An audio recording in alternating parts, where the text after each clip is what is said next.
पद पर है संग तुम्हारे अन्नदाता। लहू किसानों का बन के पसीना सींचता है धरती का सीना। मेहनत का तेरी हक दिलवाने, नई तकनीक नई खोज बताने। पशुधन को गुणवान बनाना, पौध सुरक्षा को सिखलाना, खेती के सब गुर समझाने, भारत का सरताज बनाने। आठों पहर है संग तुम्हारे अन्नदाता अन्नदाता।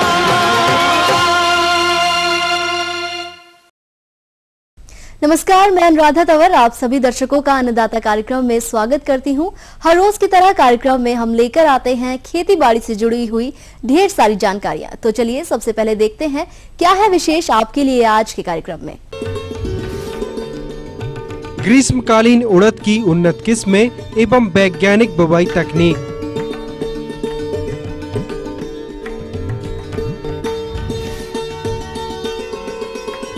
बोरो धान की फसल में इस समय किए जाने वाले शस्य प्रबंधन कार्य।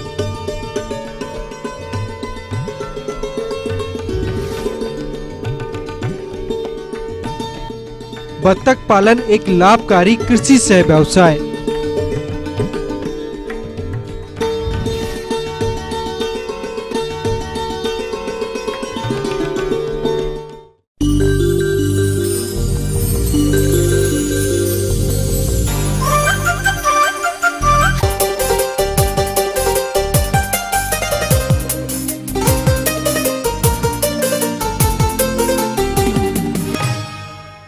दलहनी फसलों के अंतर्गत उड़द का महत्वपूर्ण स्थान है और जिन किसान भाइयों के पास पर्याप्त सिंचाई की उपलब्धता है वो ग्रीष्मकालीन उड़द की खेती कर सकते हैं।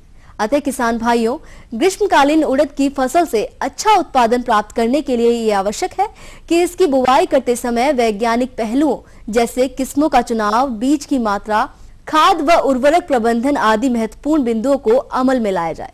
तो किसान भाइयों, आप कैसे अपनाएंगे इन प्रबंधन कार्यों को, इसके लिए देखिए हमारे कार्यक्रम की ये विशेष प्रस्तुति। किसान भाइयों, जायद उड़द की फसल से अच्छा उत्पादन प्राप्त करने के लिए लवणीयता, क्षारीयता की समस्या से मुक्त अच्छी जल निकास वाली हल्की दोमट से दोमट भूमि उपयुक्त रहती है। खेत की तैयारी इस प्रकार करें कि खरपतवार नष्ट हो जाएं। सर्वप्रथम सरसों की कटाई के बाद खेत में पलेवा देकर सरसों के डंठल निकालकर अलग कर दें तथा सूखने पर उन्हें जला दें। तत्पश्चात खेत में 2 बार कल्टीवेटर चलाकर जुताई करें एवं पाटा लगाकर खेत को समतल बनाएं। दीमक प्रभावित क्षेत्रों में क्यूनोल-फॉस 1.5% चूर्ण की 25 किलोग्राम मात्रा प्रति हेक्टेयर की दर से बुवाई से पूर्व अंतिम जुताई के समय खेत में अच्छी तरह से मिला देना चाहिए। यह मानकर कि उड़द दलहनी फसल है, किसान भाई इनमें खाद एवं उर्वरक का प्रयोग अक्सर नहीं करते हैं। इस कारण फसल की बढ़वार एवं उपज प्रभावित होती है। अतः यह आवश्यक है कि उड़द की फसल से अच्छी उपज प्राप्त करने के लिए मिट्टी की किस्म के अनुसार नत्रजन 30 किलोग्राम, स्फूर 50 किलोग्राम, पोटास 30 किलोग्राम, गंधक 30 किलोग्राम प्रति हेक्टेयर की दर से बोनी के पूर्व ड्रिल करके देना लाभप्रद है। उर्वरक छिड़ककर नहीं देना चाहिए और ना ही बीज के साथ मिलाकर देना चाहिए। किसान भाइयों, उड़द की 80 दिन से कम समय में पकने वाली उन्नत किस्में हैं टाइप 9, जवाहर उड़द 2, PDU 1, TPU 4 इत्यादि। इन किस्मों की बुवाई करने पर किसान भाइयों को लगभग 4 क्विंटल प्रति एकड़ के हिसाब से उत्पादन की प्राप्ति होती है। किसान भाइयों, उड़द की बुवाई का उपयुक्त समय 15 फरवरी से 20 मार्च तक का होता है तथा किसान भाइयों, उड़द की बुवाई हेतु 30 से 35 किलोग्राम स्वस्थ एवं अच्छी अंकुरण क्षमता वाला बीज प्रति हेक्टेयर आवश्यक होता है। यथासंभव प्रमाणित बीज का ही प्रयोग करें। इसके अलावा बीज जनित रोगों से फसल को बचाने के लिए बीज को 3 ग्राम थायरम या कार्बनडाइजम से प्रति किलो बीज को उपचारित करना चाहिए। इसके बाद बीज को 10-10 ग्राम राइजोबियम तथा पीएसबी कल्चर से भी प्रति किलोग्राम बीज की दर से उपचारित कर लेना चाहिए। इन कल्चर उपचारों से परिस्थिति के अनुसार क्रमशः 10 से 15 किलोग्राम प्रति हेक्टेयर की दर से नत्रजन की बचत होती है और भूमि में मौजूद फास्फोरस की उपलब्धता बढ़ जाती है। उड़द की बुवाई 30 सेंटीमीटर की दूरी पर स्थित कतारों में इस प्रकार से करें कि बीज नम मिट्टी में गिरे, परंतु बीज के ऊपर 3 से 4 सेंटीमीटर से अधिक मिट्टी नहीं पड़े। फसल की 20 से 25 दिन की अवस्था तक खेत में फालतू पौधों को उखाड़कर चारे के काम में ले लेवें तथा पौधे से पौधे की दूरी 10 से 12 सेंटीमीटर रखते हुए एक स्थान पर एक ही स्वस्थ पौधा रखना चाहिए। पौधों की अच्छी बढ़वार के लिए यह आवश्यक है कि खेत को कम से कम 1 माह तक खरपतवार मुक्त रखा जाए। इस हेतु सामयिक एवं कारगर क्रिया अथवा उपाय अपनाएं। खरपतवारों के नियंत्रण के लिए फ्लूक्लोरोलिन 1 किलोग्राम 600 लीटर पानी में घोल बनाकर बोनी के पूर्व छिड़काव करें तथा कल्टीवेटर से जमीन में मिलाएं, तत्पश्चात बोनी करें। किसान भाइयों, उड़द की फसल में फसल की आवश्यकता अनुसार समय समय पर सिंचाई करते रहना चाहिए।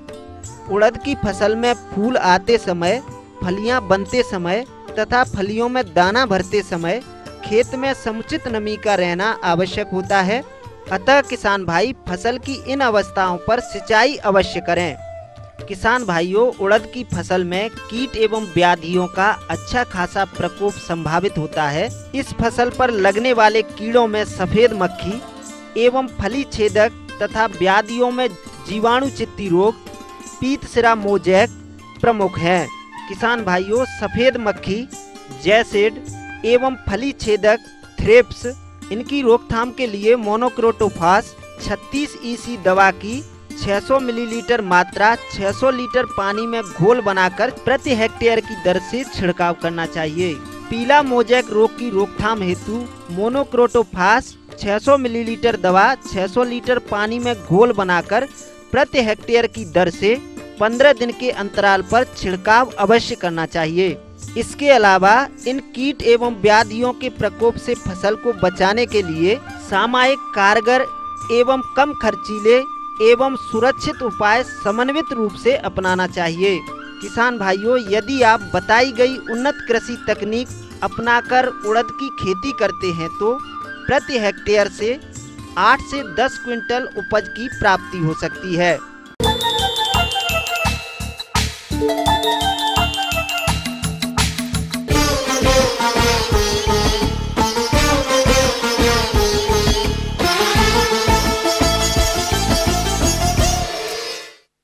छत्तीसगढ़ को धान का कटोरा कहा जाता है और इसका कारण है कि साल के तीनों ही मौसम में धान की व्यापक खेती करना। तो जिन किसान भाइयों के पास सिंचाई जल की उपलब्धता है वो अभी धान रोपाई के कार्य में लगे होंगे। हमारे बीच जिला बिलासपुर के प्रगतिशील कृषक अशोक अग्रवाल मौजूद हैं, जिन्होंने धान की फसल लगा रखी है। की जो वैरायटी है 1010 है। अभी हमने इसमें 30 एकड़ में लगाया हुआ है। इसको लैहरा पद्धति से बोए हुए हैं हम लोग गर्मी में। अब इसमें जो पीछे आप देख रहे हैं जो पट्टियां निकल रही है वो उसमें क्या होता है कि खाद प्रबंधन में, दवाई वगैरह छिड़काव में इसमें बहुत आसान होता है। लेबरों के पैर में दिक्कत नहीं जाती और पौधे वेस्ट नहीं होते। बीच में देखोगे कहीं कहीं पे गैप्स है तो ये फिलिंग करने में भी काम आ जाता है। और ये 120 से 25 दिन की वैरायटी होती है। उसमें 1 से 1.25 फीट की पट्टियां निकलती है हर 8 फीट के बाद। खरपतवार के लिए हम लोग इसमें क्या करते हैं, जैसे 1 महीने का जैसी क्रॉप होता है तो इसमें आपका सनराइज और नामिनो गोल्ड करके 2 मतलब दवाइयाँ हैं, उसको डालते हैं, जिससे क्या है चूरी, नरजौआ, सांवा ये सारे खत्म हो जाते हैं। मात्रा जो आएगा 100 ml पर एकड़ का आता है आपका नामिनी गोल्ड का, और 50 ml आता है आपका इसका सनराइज का। ये दोनों मिक्स करके 1 एकड़ में इसको डालते हैं। खाद प्रबंधन में 1.5 बोरा DAP और 1 बोरा यूरिया टोटल क्रॉप ड्यूरेशन में लगता है ये। तो शुरू में हम लोग बेसल डोज दो देते हैं, 1 बोरा DAP डाल देते हैं, और बाद में क्या करते हैं कि जब 20 दिन के बाद अपन लोग इसे 25 किलो यूरिया और फिर 5 किलो DAP ऐसा मिक्स करके हर 20-20, 25-25 दिन में इसको डालते हैं 3 बार करके पर एकड़ का डोज है ये। पानी तो 1.5 से 2 इंच सफिशिएंट है धान के लिए, लेकिन जैसे रेगुलर पानी चाहिए अपने को, तो स्पीकर जिस हिसाब से होगा उसमें अपने रेगुलर पानी अपने को डालते रहना पड़ेगा। अब इसके बाद इसमें निंदाई भी चलेगा, क्योंकि हम इसको जो प्रोडक्शन जो लेते हैं ये गवर्नमेंट को सप्लाई करते हैं बीज के लिए, तो इसमें हम किसी प्रकार के वीड्स इसमें नहीं रहने देते हैं, और किसी भी प्रकार का मतलब इंसेक्ट होने से पहले हम उसमें प्रिकॉशन ले लेते हैं इसका। और वही आएगा, मतलब इसमें जो आएगा सिर्फ सीड ब्लाइट आता है समर में ज़्यादा करके, तो उसके लिए हम मानसून 3 से डालते हैं उसके लिए, सीड ब्लाइट के लिए। और बाद में जैसे इसमें कटवा या भूरा माहों इसमें आता नहीं है, कटवा आता है, चाहे कोई भी खेती करे उसमें कटवे का आता है, वो कटवर्म बोलते हैं उसको। और इसमें अपन सिल्कवर्म डाल देते हैं कटवा के लिए, वो भी जब बालियाँ निकल जाती है, पकने की स्थिति में आती है, तब आता है वो जो आता है कटवा जो है। तो किसान भाइयों, धान की रुपाई के बाद इसका प्रबंधन कैसे करें, इस संबंध में विस्तृत जानकारी के लिए देखते हैं कार्यक्रम की ये प्रस्तुति। गर्मी के धान में क्योंकि टेम्परेचर ज्यादा रहता है, फिर भी कुछ समस्याएं आती हैं, और उसमें से कभी कभी अगर पानी गिरा और ठंडा मौसम रहा तो कभी कभी झुलसा का प्रकोप हो जाता है, ब्लास्ट जिसको बोलते हैं, जो बरसात में ज्यादा आता है, और उसमें आग के आकार के धब्बे बनते हैं। लेकिन ये रेयर होता है। अगर ऐसा कुछ कहीं दिखता किसान भाइयों को, मौसम में परिवर्तन हुआ, 2-4 दिन 8 दिन अगर ठंडा रहा तो आ सकता है। तो उसके लिए 2-3 दवाइयां हैं, जैसे कीटाजिन है, या फिर एक और दवाई है ट्राइसाइक्लाजोल है, ट्यूबेकोनाजोल है। ये इन दवाइयों को आप उपयोग कर सकते हैं किसान भाई। ये ट्राइसाइक्लाजोल और ट्यूबेकोनाजोल जो है वो लगभग 7 मिलीलीटर 10 लीटर पानी में लगता है, और जो कीटाजिन है वो 10 मिलीलीटर 10 लीटर पानी में लगता है। तो इस तरह से और 200 लीटर पानी लगभग जलना चाहिए 1 एकड़ में। तो एक तो ये, लेकिन इसकी समस्या कम है। और एक जो समस्या आती है वो जिंक की कमी की दिखाई देती है, जिसमें पहले पत्तियां पीली भी पड़ती हैं, साथ में ऊपर की पत्ती, ऊपर से जो है वो लाल रंग की पत्ती होती जाती है, फिर सूखती जाती है। तो जिंक की कमी के लक्षण गर्मी के धान में दिखते हैं, और अगर इस तरह की समस्या आती है तो जिंक सल्फेट डाल सकते हैं किसान भाई, और वो लगभग 8 किलो 1 एकड़ पीछे लगता है जिंक सल्फेट। एक और जो चेलेटेड जिंक भी आता है उसकी तो मात्रा कम लगती है, 1 किलो के आसपास लगता है, उसी में हो जाता है वो 1 एकड़ में। तो जिंक की कमी है। और दूसरा, चूंकि गर्मी में क्या होता है, किसान भाई पानी भर के रखते हैं तो काई जो है वो जमने लगती है। अगर पानी भरे रहे, गर्मी भी है और पानी भी भरा रहे, तो हरे रंग की और बुलबुलेदार जो काई है वो पूरे खेत में फैल जाती है, और इससे धान के पौधे जो है प्रभावित होते हैं, उनका ग्रोथ, उनकी बढ़वार प्रभावित होती है। और उसके लिए एक दवाई आती है नीला थोथा, कॉपर सल्फेट जिसको बोलते हैं।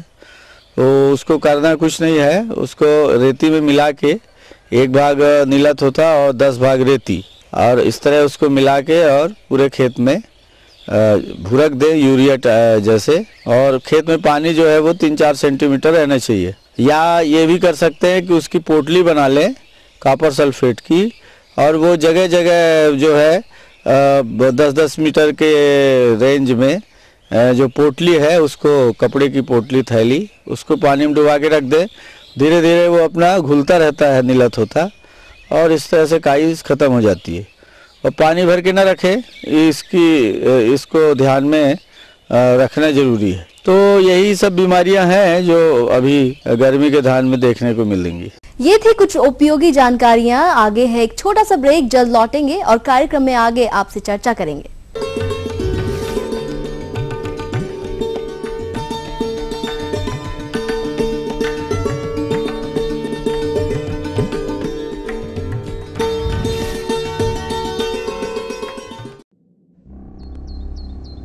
ख्वाब जो बुलंदियों पर पहुंचाते हैं, ख्वाब जो मेहनत करना सिखाते हैं, ख्वाब जो जर्रे को सितारा बनाते हैं।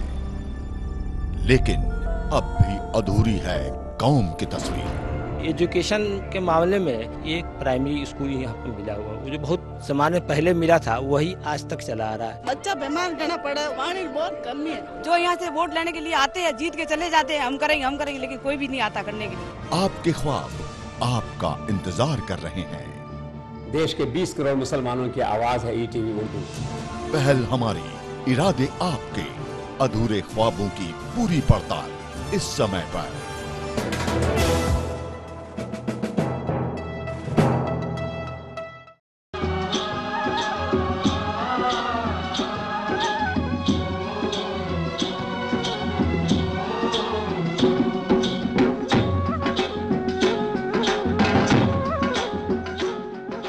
ब्रेक के बाद एक बार फिर से आप सभी दर्शकों का अन्नदाता कार्यक्रम में स्वागत है। बढ़ते हैं अगली प्रस्तुति की ओर।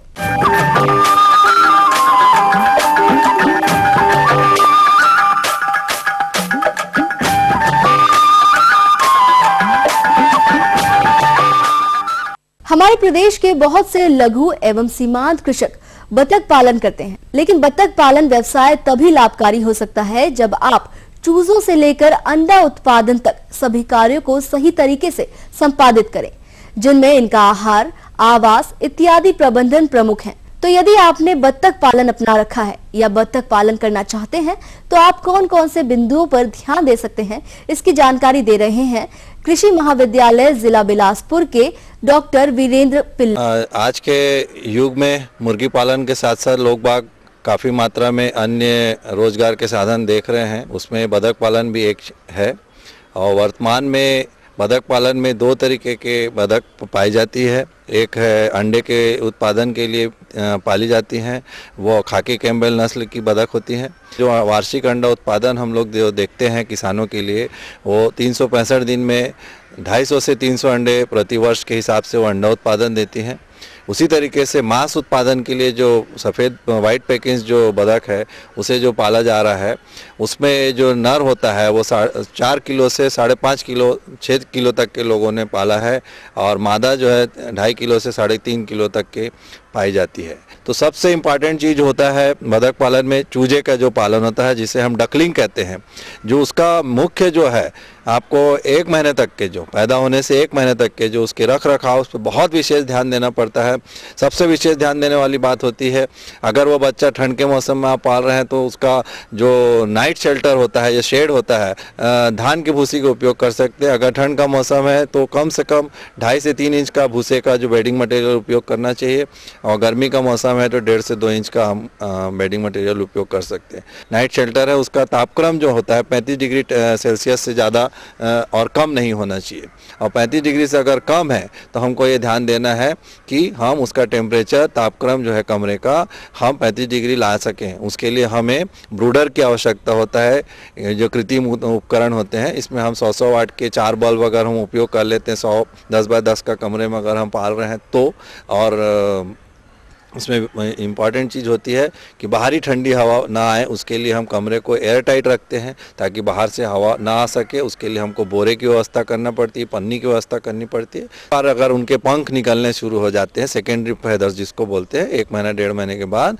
तो हमारी बतख को टेम्परेचर कंट्रोल करना बहुत अच्छे से आता है। दूसरी विशेष ध्यान देने वाली बात होती है कि बतख जब तक 3 महीने का नहीं हो जाता, हमको किसी प्रकार के तालाब में इसको तैरने के लिए नहीं भेजना है, क्योंकि अगर 3 महीने के पूर्व उतना तैरना और अपने आप को ठंड से बचाने की शक्ति नहीं होती है, नहीं तो निमोनिया इस तरीके की बीमारियों से बतख के मरने के बहुत चांस होते हैं। और एक बार अगर 3 महीने का वो उम्र पा गया है और उसके बाद हम उसको पानी में तैरना के लिए छोड़ सकते हैं, और उसके बाद वो 5 महीने के आसपास जैसी बतख हो जाती है तो वो अंडे उत्पादन के लिए तैयार हो जाती है। जहाँ तक हम आवास की व्यवस्था की बात करना चाहें तो आपको 2 तरीके का आवास हमने दिखाया, एक खुले रूप में भी पालते हैं और एक आपको बंद कमरे के लिए भी पालते हैं। जो बंद कमरा जो होता है वो नाइट शेल्टर कहलाता है। क्यों? क्योंकि दिन में बाहर में आप छोड़ सकते हैं और शाम को आने के बाद उसको आपको शेल्टर देना है। शेल्टर किस लिए देना है?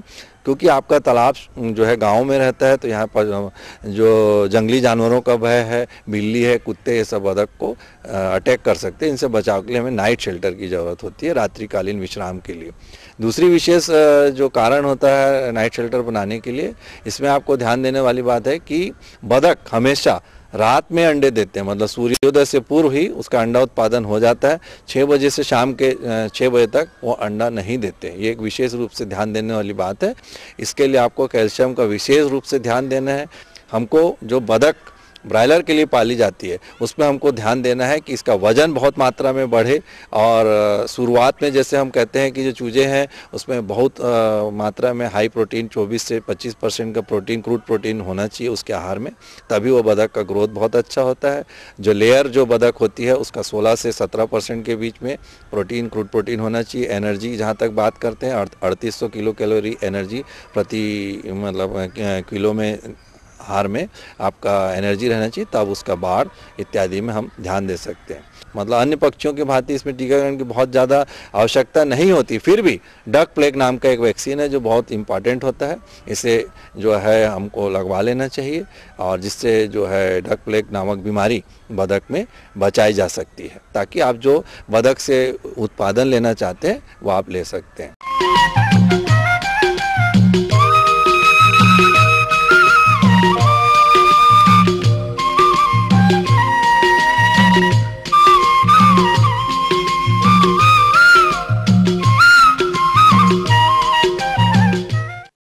दिनों दिन भूमिगत जलस्तर में आ रही गिरावट के कारण राज्य में सिंचाई जल की विकट समस्या आ रही है। तो किसान भाइयों, आपकी इस समस्या के समाधान हेतु नवीनतम ऑटोमेटिक बूंद बूंद एवं सूक्ष्म सिंचाई पद्धति एक बेहतर विकल्प है। लेकिन अब प्रश्न ये उठता है कि इनको सिंचाई हेतु कैसे प्रयोग किया जाए, इन्हें कहां से प्राप्त करें। आज इन्हीं सब बिंदुओं पर विस्तार से जानकारी दे रहे हैं एक वरिष्ठ वैज्ञानिक डॉक्टर रविंद्र सिंह। अगर हम बात करें तो जैसे इजराइल से कंपैरिजन किया जाए तो वहाँ कम एरिया है, कम लागत में ड्रिप इरिगेशन के द्वारा बहुत अच्छा उत्पादन लिया जा रहा है। उसी तकनीकी को हमारे प्रांत में भी आवश्यकता महसूस की गई, और वो बूंद बूंद विधि है उसको यहाँ पे लगाया गया है। इसमें फुल्ली ऑटोमेटिक यूनिट है, ये जो कंट्रोल पैनल है ये ऑटोमाइजेशन यूनिट है। हमारे किसान भाई जैसे विभिन्न फसलें लगाते हैं तो उनके लिए अलग अलग प्रोग्राम्स की जरूरत होती है। भाई अलग फसल की अलग पोषक तत्वों की रिक्वायरमेंट है, अलग पानी की रिक्वायरमेंट है, तो उसी को भी कंट्रोल करने के लिए इसमें डिफरेंट प्रोग्राम, लगभग हम 90 प्रोग्राम इसमें बना के डाल सकते हैं। तो कितनी देर कितनी मात्रा में और कब कब कितना पानी किस फसल को देना है, हम सेक्टर वाइज इसको डिवाइड कर सकते हैं। एक बार इसके अंदर फीड कर दिया, 15 दिन के इसमें प्रोग्राम बना सकते हैं हम, और 15-15 दिन के इंटरवल पे अपने आप ऑटोमेटिक उस सिस्टम को ये चलाता रहेगा। इस सिस्टम को अगर इंटरनेट के द्वारा जोड़ दिया जाए तो पूरे विश्व में इसको कहीं से भी कंट्रोल किया जा सकता है, और इससे मॉनिटर हम कर सकते हैं। तो ये वेंचुरी सिस्टम इससे के साथ जुड़ा हुआ है, और इस वेंचुरी में हमारे कंट्रोल वाल्व लगे हुए हैं, जो उसमें एक बार प्रोग्राम बनाने के बाद में कि भी कितनी मात्रा में खाद देनी है और कितनी मात्रा में पानी देना है और कब कब देना है। इस विधि द्वारा जो ड्रिप इरिगेशन हमने यहाँ इंस्टॉल करवाया है उसमें 3 मुख्य पार्ट हैं। फील्ड के अंदर ड्रिप लाइन्स लगी हुई हैं जो कि मेन लाइन और सब लाइन से जुड़ी हुई हैं। उसके अलावा फिल्टर यूनिट है या टैंक के जो फर्टिलाइजर टैंक हैं वो हैं, और तीसरा हिस्सा है ये फुल्ली ऑटोमाइजेशन कंट्रोल यूनिट है। तो इन तीनों को आपस में कनेक्ट करके हम इस पानी का जो प्रबंधन है वो उचित तरह से कर सकते हैं। जो हमारे पारंपरिक तरीके के स्टार्टर थे उन स्टार्टर को ही इसमें फुल्ली ऑटोमेटिक कंट्रोल सिस्टम को इससे जोड़ दिया गया है। जो पारंपरिक तरीके का स्टार्टर है उसका कंट्रोल अब ये मॉनिटर कर रहा है। इस मॉनिटर में प्रोग्राम बना हुआ है, इसमें जैसे ही हमने रिक्वायरमेंट दे रखी है उसी के हिसाब से अपने आप इसको ऑटो स्विच करेगा, ऑटो ऑन ऑफ करेगा, और इससे कनेक्शन है वो सारे हमारे कंट्रोल पैनल में जा रहे हैं। कंट्रोल पैनल के साथ मेन लाइन के साथ हमारे सोलेनाइड वाल लगे हुए हैं। उन सोलेनाइड वाल के साथ हमारी वायरिंग के द्वारा ये तार जुड़े हुए हैं वो जो कंट्रोल पैनल में आ रहे हैं। तो इसमें एक बार प्रोग्राम बना दिया तो सोलेनाइड वाल को ये कब ऑन करना है कब ऑफ करना है वो यहाँ से इसका जो कंप्यूटर है वो डिसाइड करेगा, और उसी हिसाब से ये ऑन ऑफ करता है। ये वेंचुरी जो लगी हुई है इस वेंचुरी को भी हमने कंप्यूटराइज्ड वाल सिस्टम के द्वारा फर्टिलाइजर टैंक से जोड़ रखे हैं। तो इसमें अलग अलग डिफरेंट टाइप के हमारे फर्टिलाइजर और डिफरेंट टाइप के जो पोषक तत्व है या दवाइयाँ वो हम इससे दे सकते हैं। वहाँ जो मॉनिटर लगे हुए हैं, हमारे मीटर लगे हुए हैं जो वो मॉनिटर करते हैं कितनी मात्रा में खाद आई है, कितनी मात्रा में पानी के साथ ये तत्व हमने एक बार स्टॉक सॉल्यूशन बना के डिफरेंट फर्टिलाइजर टैंक है उनको भर दिया। वो यहाँ से इसको क्वांटिटी को और क्वालिटी को दोनों को कंट्रोल करेगा। अगर पीएच हमारा ज्यादा बढ़ गया तो ये पानी की मात्रा ज्यादा चलाएगा, अगर पीएच कम है तो ये फर्टिलाइजर की मात्रा ज्यादा चलाएगा। तो ये अपने आप कंट्रोल पैनल है, वो सेंसर इसमें लगा हुआ है, वो इसको मॉनिटर करेगा। वाल देख रहे हैं, सोलेनोइड वाल है। इस वाल को हमने खेत के अंदर मेन लाइन है उसके साथ अटैच कर रखे हैं। सोलेनोइड वाल हैं जो ये ऑटोमेटिक यहाँ कंप्यूटर का जो कंट्रोल पैनल है उससे कंट्रोल हो रहा है। इसकी जो ये आप वायरिंग देख रहे हैं, ये वायरिंग के द्वारा कंट्रोल पैनल से जुड़ा हुआ है। इसी तरह से मेन लाइन के साथ इंटरनल ये जो आप लाइंस देख रहे हैं ये सारी फील्ड से जुड़ी हुई हैं और वहीं से वायरिंग हमारी इस कंट्रोल पैनल में आई हुई है। तो सारे वायर से यहाँ कंट्रोल हो रहा है। ये डिफरेंट फर्टिलाइजर टैंक्स हैं, इसमें अलग अलग पोषक तत्व है और दवाइयाँ डाल के उनको एक बार प्रोग्राम बना दिया, उसके साथ अपने आप ये कंट्रोल पैनल है वो यहाँ से सक करेगा और जितनी मात्रा में हमने ये प्रोग्राम बनाया है उसी के हिसाब से क्रॉप को डिलीवर करेगा। ये जो हमारा यूनिट है ये जुड़ा हुआ है हमारे वाटर के सोर्स से, जो एक टैंक भी हो सकता है, एक ट्यूबवेल भी हो सकता है। वहां से पानी हमारा पहले स्क्रीन फिल्टर में आएगा, स्क्रीन फिल्टर से ग्रेवल फिल्टर में आएगा, ग्रेवल फिल्टर में कोई भी इम्प्योरिटीज रहेगी तो वो हमारे डबल डिस्क फिल्टर है इसके थ्रू जाएगा। तो 3 स्टेज पे इसका फिल्ट्रेशन हो रहा है, तो पानी हमारा लगभग शुद्ध, इसमें इम्प्योरिटीज नहीं हो, वो पानी हमारी ड्रिप लाइंस में जाता है। आप देख सकते हैं बीज मसाला फसलें हमने ड्रिप इरिगेशन पे लगा रखी हैं। इसके डबल एडवांटेज हो रहे हैं कि एक तो हमारी जो पौधे हैं उनकी जड़ों को जो पोरस स्पेस है वो मिलता है, जिससे कि उनकी जड़ों का विकास है वो बहुत अच्छी तरीके से होता है। साथ साथ जो पानी है हमारा वो ड्रिप लाइन के द्वारा इसमें पौधों को दिया जा रहा है। पानी और पोषक तत्व दोनों पौधे की जड़ों में जा रहे हैं, जिससे कि जो हम खाद देते हैं इन फसलों में उनकी एफिशिएंसी बढ़ रही है, साथ साथ में पानी की आवश्यकता वो कम हो रही है। इस विधि द्वारा लगभग 50 से 60% तक की पानी में बचत होती है। कहने का तात्पर्य ये है कि हम या तो हमारा उसी पानी से डबल एरिया कर लें या पानी की मात्रा कम मात्रा से हमारा जो अच्छे उत्पादन है वो ले सकते हैं। किसान भाइयों, इस बारे में और अधिक जानकारी के लिए नजदीकी कृषि विभाग या फिर राष्ट्रीय बीजीय मसाला अनुसंधान केंद्र तबीजी अजमेर में संपर्क कर सकते हैं।